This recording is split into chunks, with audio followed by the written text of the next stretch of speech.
Item number 5 क्या है? जिसमें इंडिपेंडेंट विजिटेशन राइट्स का कॉन्सेप्ट दिया गया। ठीक है। ये फैमिली कोर्ट्स एक्ट का शेड्यूल है, उसके साथ उसका आइटम नंबर 5 है। अब बदकिस्मती ये है कि इस आइटम में विजिटेशन राइट्स का कॉन्सेप्ट तो दे दिया गया, लेकिन विजिटेशन राइट्स को डिफाइन नहीं किया गया। ठीक है। इसके विजिटेशन राइट्स मीन्स क्या है, मतलब क्या है। हम अगर इस सिचुएशन में देखें तो हमें फिर ब्लैक्स लॉ डिक्शनरी की तरफ जाना पड़ता है, वहाँ से हम उसकी एक्चुअल डेफिनेशन लेते हैं।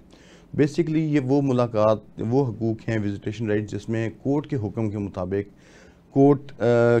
मुताबिक नॉन कस्टोडियल पेरेंट जो है वो अपने बच्चे से मुलाकात करते हैं। ठीक है। जो इसका हमारे यहाँ प्रेजेंट सिस्टम है, फैमिली जस्टिस सिस्टम, उसमें 3 तरह की कस्टडी का कॉन्सेप्ट है। एक हमारी परमानेंट कस्टडी का कॉन्सेप्ट है जो सेक्शन 25 गार्डियन वार्ड्स एक्ट के तहत इंट्रोड्यूस हुआ हुआ है। फिर एक हमारे यहाँ इंटरम कस्टडी का कॉन्सेप्ट है जो section 12 of the family guardian and wards act है।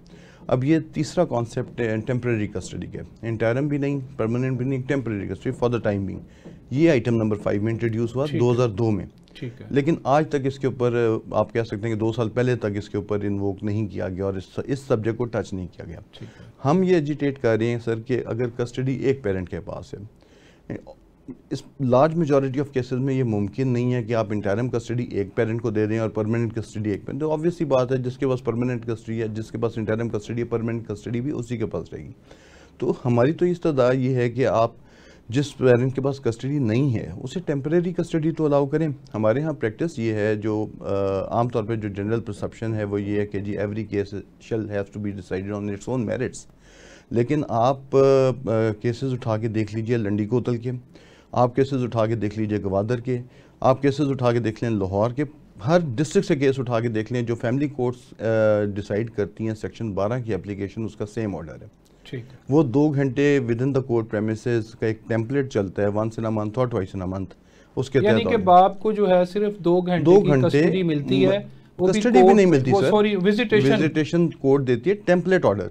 उसके अंदर ना वो बेसिकली आप कह सकते हैं कि कोई ना उसके अंदर जस्टिफिकेशन है। आप देखिए आपका आर्टिकल 24A है जनरल क्लॉजेज एक्ट का, जो कहता है कि हर हुक्म जो अदालत पास करेगी वो वेल रीजनड होगा।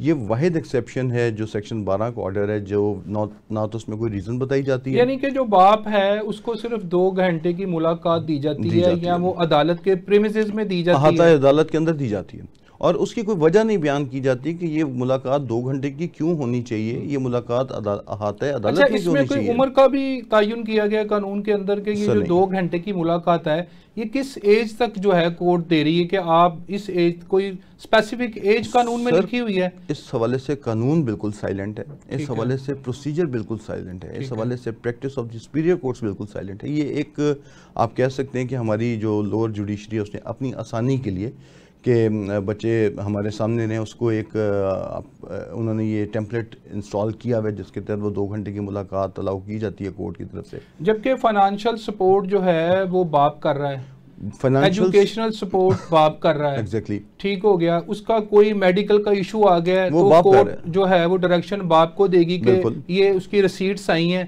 वो एडमिट रहा है, उसकी पेमेंट करो। जब विजिटेशन की बारी आती है तो सिर्फ 2 घंटे बाप को मिलते हैं, वो भी कोर्ट के प्रेमिसेस के अंदर। अब आप इसमें एक चीज और देखिए, हम देखते हैं कि जैसे आपने बात की कि खर्चा उसने कोर्ट ने अलाउ उसे फिक्स कर दिया बगैर कंसिडर किए कि बाप की मौशी हालत है या नहीं है। एक ऑर्डर पास हो जाता है इंटरम मेंटेनेंस का, और वो इंटरम मेंटेनेंस का ऑर्डर अपीलेबल नहीं है। वो केस आपका 2 महीने चले, वो केस आपका 2 साल चले, बाप ने उस एक इंटरम ऑर्डर को पे करना है, उबे करना है, उसके खिलाफ अपील नहीं फाइल होगी।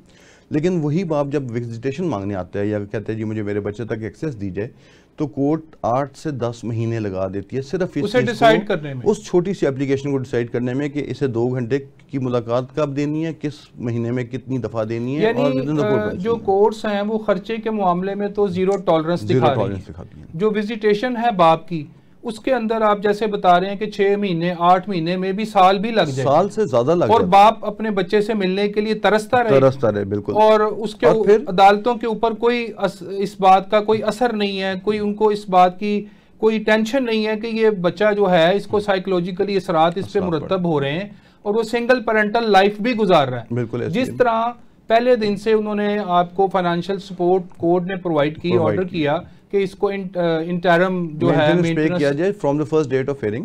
फ्रॉम 17A के जब 17A1 के तहत पाबंद है कि जैसे ही बाप अपनी रिटन स्टेटमेंट जमा कराएगा या वकालतनामा जमा कराएगा उस दिन से खर्चा कैलकुलेशन शुरू हो जाएगी।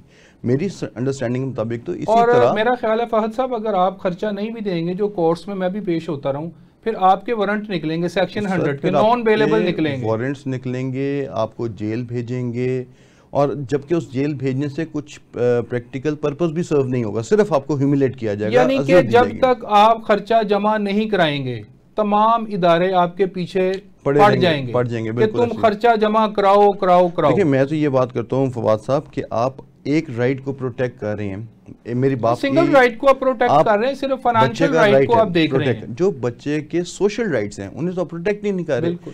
डिवोर्स हो गई, आप देखेंगे कि डिवोर्स या सेपरेशन या खुला या अलहदगी जो है ये माबैन ज़ौजैन हुआ करती है, ये माबैन वालदैन नहीं हुआ करती। एक बच्चे ने अपने वालदैन की डिवोर्स में या खुला में कोई प्रैक्टिकल रोल नहीं प्ले किया करता वो बच्चा, लेकिन जब वो जस्टिस सिस्टम में आता है, जब वो चाइल्ड कस्टडी मैटर्स में आता है तो कोर्ट उसे अलाउ करती है भाई तुम 2 घंटे के लिए कोर्ट प्रेमिसेस में अपने बाप से मिलो। एक तरफ से ये राइट बाप का है, दूसरी तरफ ये राइट बच्चे का भी है। आप उस बच्चे को एक तरह से सज़ा दे रहे हैं, यानी हमारा आईली निज़ाम इंसाफ उस बच्चे को सज़ा दे रहा है उसके नॉन कस्टोडियल पेरेंट्स से डिस्कनेक्ट करके। वो सिर्फ अपने बाप से डिस्कनेक्ट नहीं हो रहा, वो अपने बाप की वाली साइड से पूरी साइड से डिस्कनेक्ट हो रहा है। वो अपने दादा भी हैं, दादी भी हैं, चचा भी हैं, आगे उनके बच्चे हैं, उनसे, अपने कजन से, वो सबसे डिस्कनेक्ट हो रहा है। फिर बहुत सारी फैमिली मेंबर्स में शादियां होती हैं, बहुत सारे रहलत फरमा जाते हैं, उसे कुछ आइडिया नहीं है। अभी लेटेस्ट जजमेंट जस्टिस अतर मिनल्ला साहब की आई है इसी सब्जेक्ट के ऊपर आई है। आई थिंक 12 या 13 साल का बच्चा है और ऑनरेबल कोर्ट ने उससे पूछा भाई आप अपने वालिद को जानते हो, and the child stood before the court. उसने कहा जी मेरे लिए तो स्ट्रेंजर है, ये तो अजनबी है मेरे लिए।